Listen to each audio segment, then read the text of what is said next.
Si nous acceptons l'œuvre de Dieu Tout-Puissant dans les derniers jours, comment devons-nous ensuite chercher à recevoir la voie de la vie éternelle? Oui, nous avons entendu vos échanges autour des paroles de Dieu Tout-Puissant. Vous nous avez présenté des connaissances réalistes et conformes à la vérité. Cela nous aide énormément. L'œuvre du jugement de Dieu Tout-Puissant semble être celle qui sauve et rend parfaite l'humanité. Telle est la voie de la vie éternelle que nous accorde Dieu. Mais j'aimerais vous demander, comment devons-nous accepter l'œuvre du jugement de Dieu Tout-Puissant dans les derniers jours pour obtenir la voie de la vie éternelle? J'aimerais des explications plus précises concernant cet aspect de la vérité. Rendons grâce à Dieu. C'est lui qui nous guide véritablement. J'allais moi aussi poser les questions que vous venez d'énoncer. Cela montre que nos esprits sont en communion. Rendons grâce au Seigneur. Rendons grâce à Dieu. Grâce à ces échanges, les paroles de Dieu Tout-Puissant nous aident à comprendre que nous devons accepter l'œuvre du jugement de Dieu dans les derniers jours pour atteindre la voie de la vie éternelle. Nous aspirons tous à connaître la voie de la vie éternelle. Elle est véritablement la grâce et la bénédiction de Dieu. Vous vous demandez comment obtenir la voie de la vie éternelle. C'est une question essentielle que nous devons tous comprendre avant toute chose, car dans les derniers jours, Dieu Tout-Puissant exprime la totalité de la vérité capable de purifier et sauver l'homme. Ces vérités sont exprimées conformément à notre substance corrompue et à ce qui nous manque. Elles sont donc la réalité de la vérité que les hommes doivent détenir. Dieu veut que nous recevions ces vérités comme vie éternelle. La vérité est la voie de la vie éternelle qui nous est accordée par Dieu. Alors, comment devons-nous chercher et obtenir la voie de la vie éternelle? Dieu Tout-Puissant nous a déjà défini un chemin pratique. Lisons encore quelques paroles de Dieu Tout-Puissant. Je veux bien lire. L'œuvre des derniers jours consiste à tout séparer selon son espèce, à conclure le plan de gestion de Dieu, car le temps est proche et le jour de Dieu est arrivé. Dieu amène tous ceux qui sont entrés dans son royaume, c'est-à-dire tous ceux qui lui ont été fidèles jusqu'à la fin dans l'ère de Dieu lui-même. Cependant, jusqu'à l'avènement de l'ère de Dieu lui-même, l'œuvre que Dieu fera ne sera pas d'observer les actions de l'homme ou de s'informer sur la vie de l'homme, mais de juger sa rébellion.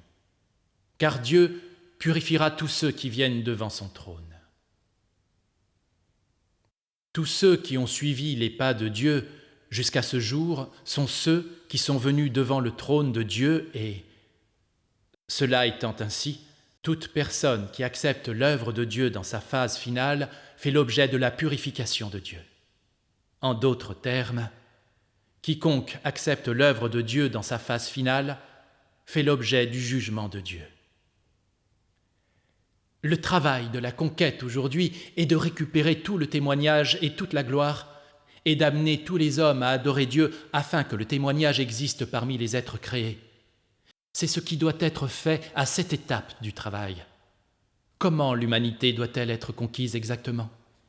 Elle sera conquise en utilisant ce travail de paroles pour convaincre totalement les hommes, en utilisant le dévoilement, le jugement, le châtiment et la malédiction sans merci pour les soumettre complètement, et en dévoilant la rébellion des hommes et en jugeant leur résistance, afin qu'ils puissent prendre conscience de l'infamie et de l'injustice de l'humanité, ce qui mettra en lumière le juste tempérament de Dieu. Principalement, l'utilisation de ces paroles conquérera les hommes et les convaincra totalement. Les paroles sont le moyen de la conquête ultime de l'humanité, et tous ceux qui acceptent la conquête doivent accepter la punition et le jugement par les paroles. Le processus actuel de la parole est le processus de la conquête. Comment les gens devraient-ils coopérer exactement? En mangeant et en buvant efficacement ces paroles et en les comprenant. Les hommes ne peuvent pas être conquis par eux-mêmes. En mangeant et en buvant ces paroles, ils doivent en venir à connaître leur corruption et leur infamie, leur rébellion et leur iniquité, et se prosterner devant Dieu. Si tu peux comprendre la volonté de Dieu et la mettre en pratique, et de plus, si tu peux avoir la vision, et complètement obéir à ses paroles et renoncer à tes propres choix, alors tu seras conquis. Et ce seront ces paroles qui t'auront conquis. Dans cette ère, Dieu utilise principalement la parole pour tout gouverner. Par la parole de Dieu, l'homme est jugé et perfectionné, et finalement conduit dans le royaume. Seule la parole de Dieu peut approvisionner la vie de l'homme. Et seule la parole de Dieu peut donner à l'homme la lumière et la voie de la pratique, en particulier à l'ère du règne. Tant que tu manges et bois de sa parole tous les jours et n'abandonnes pas la réalité de la parole de Dieu, Dieu pourra te perfectionner. Allons maintenant à la page 45. Je me charge de lire. D'accord. La clé maintenant, c'est de te concentrer sur la vie, de manger et de boire davantage mes paroles, d'expérimenter mes paroles, de connaître mes paroles, de faire en sorte que mes paroles deviennent authentiquement ta vie. C'est la chose principale. La vie de quelqu'un qui ne peut pas vivre selon les paroles de Dieu peut-elle mûrir? Non, elle ne le peut pas. Tu dois vivre selon mes paroles en tout temps. Dans la vie, mes paroles doivent être ton code de conduite. Elles te feront sentir que faire les choses d'une certaine manière est ce qui réjouit Dieu, et que faire les choses d'une autre manière est ce que Dieu déteste. Lentement, tu parviendras à marcher sur la bonne voie. Je vais maintenant vous lire d'autres paroles de Dieu Tout-Puissant. Si quelqu'un pouvait vraiment entrer dans la réalité des paroles de Dieu à partir des questions et des paroles requises par lui, alors cet homme serait rendu parfait par Dieu. On pourrait dire que l'œuvre et les paroles de Dieu ont été complètement efficaces dans un tel homme, que les paroles de Dieu sont devenues sa vie, qu'il a obtenu la vérité et qu'il pouvait vivre selon les paroles de Dieu. Après cela, la nature de sa chair, c'est-à-dire le fondement de son existence originelle, serait ébranlée et s'effondrerait. Lorsque les paroles de Dieu sont devenues la vie de quelqu'un, cet homme devient un homme nouveau. Les paroles de Dieu sont devenues sa vie. La vision de l'œuvre de Dieu, ses exigences pour l'homme, sa révélation de l'homme, et les normes pour une vraie vie que Dieu exige que l'homme atteigne sont devenues sa vie. Il a vécu selon ses paroles et ses vérités. Et un tel homme est rendu parfait par les paroles de Dieu. Il a expérimenté la nouvelle naissance et est devenu un homme nouveau à travers ses paroles. Rendons grâce à Dieu. La parole de Dieu Tout-Puissant nous montre que l'œuvre de Dieu dans les derniers jours est l'œuvre de la parole. Dieu utilise la parole pour juger, purifier et parfaire l'homme. Si nous voulons obtenir la voie de la vie éternelle, nous devons accepter et respecter le jugement et le châtiment des derniers jours devant le tribunal du Christ. Manger et boire la parole de Dieu et accepter le jugement et le châtiment de la parole de Dieu, et ainsi comprendre la vérité, connaître le tempérament juste de Dieu et trouver la vraie crainte de Dieu dans notre cœur. Puis vivre la parole de Dieu pour comprendre la vérité et éprouver la réalité de la parole de Dieu. Telle est la seule manière de recevoir la voie de la vie éternelle. Oui, rendons grâce à Dieu. Maintenant, nous savons tous que seule la parole exprimée par Dieu Tout-Puissant dans les derniers jours peut purifier, sauver et parfaire l'homme. Si nous voulons la voie de la vie éternelle, nous devons manger et boire les paroles de Dieu Tout-Puissant et vivre ses paroles. Car la corruption satanique est ancrée trop profondément en nous. Nous vivons dans le péché et nous avançons à tâtons pour assurer notre avenir et notre destin.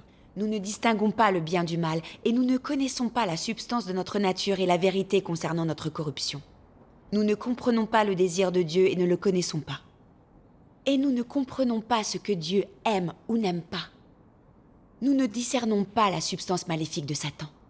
Nous vivons selon notre nature satanique.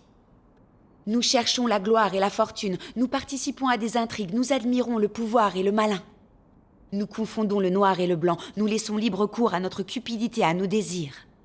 Nous vivons des images démoniaques de Satan. Et nous ne ressemblons en rien à de vrais êtres humains. Seul Dieu est la vérité, le chemin et la vie. Les vérités exprimées par Dieu révèlent le tempérament de Dieu ainsi que tout ce qu'il a et tout ce qu'il est. Pour l'homme, la vérité est le jugement, le châtiment, l'examen et la purification. Avant de recevoir la parole de Dieu, l'homme perçoit son tempérament juste. De même que quand nous voyons l'apparition de Dieu, notre cœur éprouve la peur de Dieu, nous sentons que nous sommes mauvais, sales et petits. Nous voyons la vérité de notre corruption satanique et que nous sommes loin d'être conformes aux exigences de Dieu. Et quand par la pratique nous parvenons à comprendre davantage la vérité, nous sommes honteux et nous culpabilisons pour nos actions contraires à la volonté de Dieu. La vérité sert d'examen. Et dans les actions que nous entreprenons et les chemins que nous empruntons, la vérité sert de guide et devient le principe par lequel nous parlons et agissons.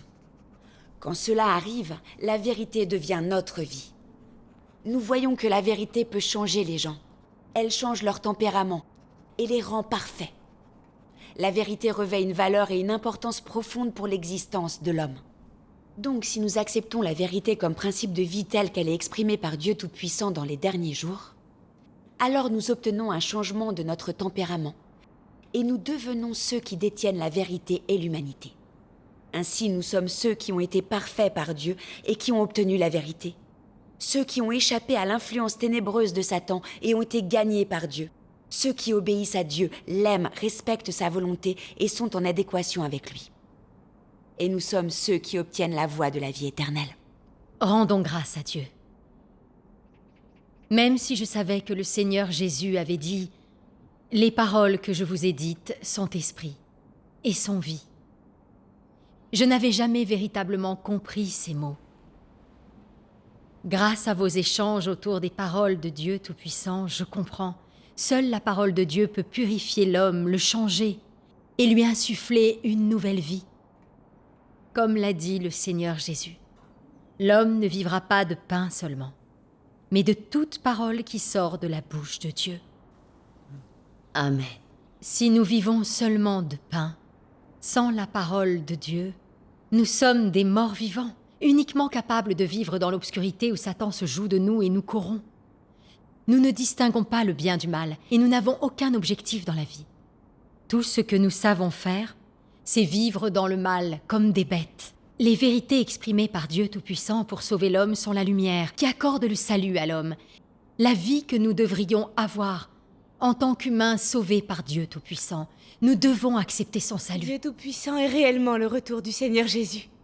Le Seigneur Jésus a dit « Mais celui qui boira de l'eau que je lui donnerai n'aura jamais soif. Et l'eau que je lui donnerai deviendra en lui une source d'eau qui jaillira jusque dans la vie éternelle. » Ces mots se sont réalisés. Ils sont devenus réalité. La vérité exprimée par Dieu Tout-Puissant dans les derniers jours est si abondante. Elle constitue réellement une source d'eau vive éternelle pour nous. Plus on y pense et plus cela devient parfait et agréable. Rendons grâce à Dieu Tout-Puissant. Oui, rendons grâce à Dieu. C'est vrai, il faut vraiment que je lise encore la parole de Dieu Tout-Puissant. Oui, tu as raison.